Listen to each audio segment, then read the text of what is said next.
गुरुकृपा संस्थेचा उपक्रम गुरुकृपा प्रोडक्शन प्रस्तुत करत आहे रक्तदान.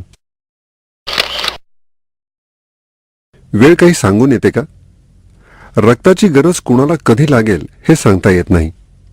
म्हणतात ना, वेळ काही सांगून येत नाही. आज कुणा दुसऱ्यावर आलेली वेळ न जाणो उद्या अगदी आपल्यावर सुद्धा येऊ शकते. जर आज आपण त्याला मदत केली तर उद्या आपल्यालाही कोणी मदत करू शकतं. शेवटी एक माणूसच दुसऱ्या माणसाच्या कामी येतो. माणुसकीचा तो धर्मच आहे. म्हणूनच रुग्णालयातील गरजू रुग्णासाठी रक्तदान करणं हे आपलं कर्तव्यच आहे. कुठलीही सबब पुढे करू नका. हॉस्पिटलमध्ये पेशंटला रक्तदान करण्यासाठी जायचं तर तासभर वेळ काढावा लागतो. जाण्या येण्याचा त्रास होतो. हे जरी असलं तरीही ही सबब काही चालू शकत नाही. रक्तदान करण्यासाठी वेळ काढलाच पाहिजे. अगदी जीवन मरणाच्या उंबरठ्यावर उभ्या असलेल्या कुणा पेशंटसाठी आपण वेळ काढू शकत नाही का? आपलं काम एखाद्याच्या जीवापेक्षा जास्त महत्वाचं आहे का? आपल्यावर ही वेळ आली असती आणि दुसऱ्या कोणी कामाची वेळेची सबब पुढे केली असती तर?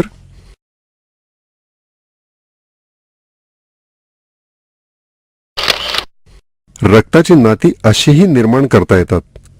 रक्तदानामुळे तुमच्याकडे पाहण्याचा सामाजिक दृष्टिकोन एकदम बदलून जातो. एखाद्या पेशंटला रक्त देणे म्हणजे थोडक्यात त्याचे प्राण वाचवणे. ती व्यक्ती कायमची तुमची ऋणी राहते. त्याचे कुटुंब तुम्हाला विशेष आदराने पाहते. गरजेला जो उपयोगी पडला तोच खरा, ह्या नियमाप्रमाणे संपूर्ण आयुष्यभर त्यांच्या नजरेत तुमचे स्थान उंचावते. एक नवे नाते निर्माण होते, खरेखुरे रक्ताचे नाते. ह्याचा एक फायदा म्हणजे समान रक्तगटाच्या व्यक्ती कायम परस्परांशी सलोख्याचे संबंध ठेवतात. न जाणो कधी गरज पडली तर आपापसातील भांडणे ह्यामुळे आपोआपच कमी होतात. आहे नाही नामी शक्कल? तुमच्या रक्ताची ही मोफत तपासणी नाही का? दूषित रक्त पेशंटला दिले जाऊ नये ह्यासाठी रक्तदात्याने दिलेल्या रक्ताची ताबडतोब तपासणी केली जाते. रक्तदात्याचे रक्त विषाणूंच्या संसर्गाने किंवा अन्य कारणांनी दूषित असल्यास ते रक्त तपासणीत कळतं.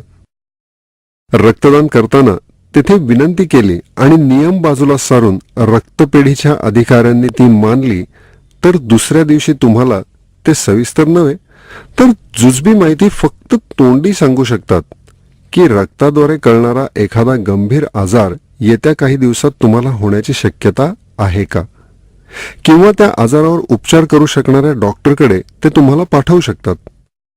त्यामुळे अत्यंत प्राथमिक अवस्थेत असताना त्या संभावित आजारावर उपचार होऊ शकतो. हा आपसूक होणारा फायदाच नाही का?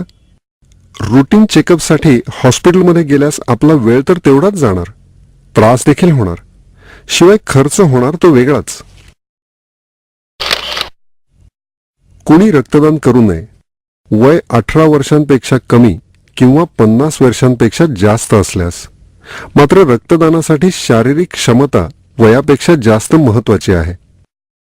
अशक्तपणा जाणवत असल्यास, वजन 45 किलोपेक्षा कमी असल्यास, रक्तातील हिमोग्लोबिन काउंट 12.5 पेक्षा कमी असल्यास, मागील वेळी रक्तदान करून 3 महिने पूर्ण झाले नसल्यास, तातडीच्या वेळी 45 दिवस चालतात पण ह्यास परवानगी नाही, मागील 2 वर्षांमध्ये कावीळ झाली असल्यास, बी किंवा सी प्रकारची कावीळ झाली असल्यास, गेल्या 6 महिन्यात मलेरिया किंवा टायफॉइड झाला असल्यास, गेल्या 6 महिन्यात गुप्तरोग झाला असल्यास, रक्तदाब म्हणजे ब्लड प्रेशर किंवा मधुमेह म्हणजेच डायबिटीस असल्यास, एड्स, ब्लड कॅन्सर तसेच अन्य काही प्रकारचे कॅन्सर यासारखे काही गंभीर आजार असल्यास रक्तदान करू नये.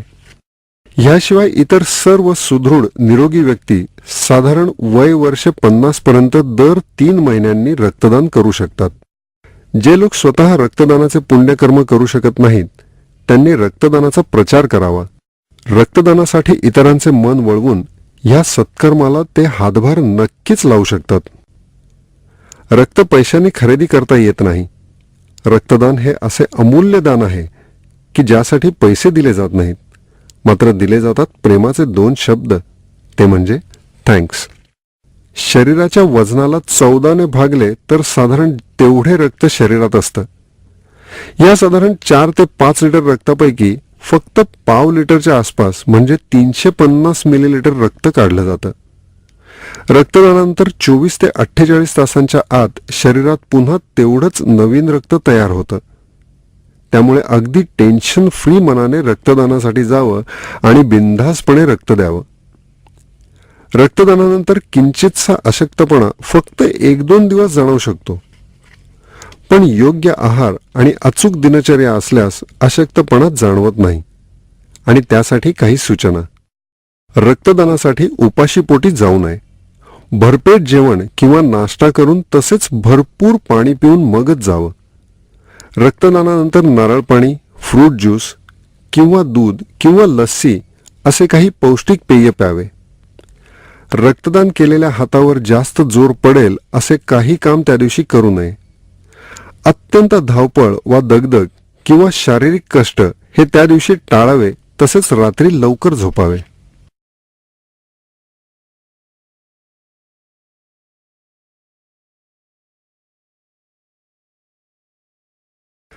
तुमच्या वाढदिवसाला रक्तदान करून अज्ञात व्यक्तीचे प्राण वाचवण्याचे सत्कर्म करा. आपण आपल्या वाढदिवसाला काहीतरी खास गोष्ट करतो.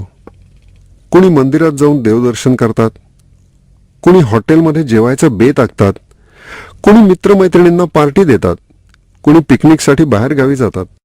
पण ह्याबरोबर आपण एक सत्कर्म सुद्धा करू शकतो, ते म्हणजे रक्तदान करण्याचं. वाढदिवसाच्या निमित्ताने वर्षातून किमान एकदा तरी आपल्या हातून हे पुण्यकर्म होईल. असेच वाढदिवसाच्या दिवशी सकाळी दुपारी बराचसा मोकळा वेळ आपल्याकडे असतो. या वेळेचा सदुपयोग करता येईल.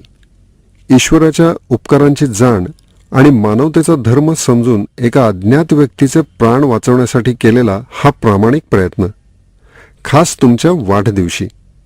ईश्वर ह्याची दखल निश्चितच घेईल.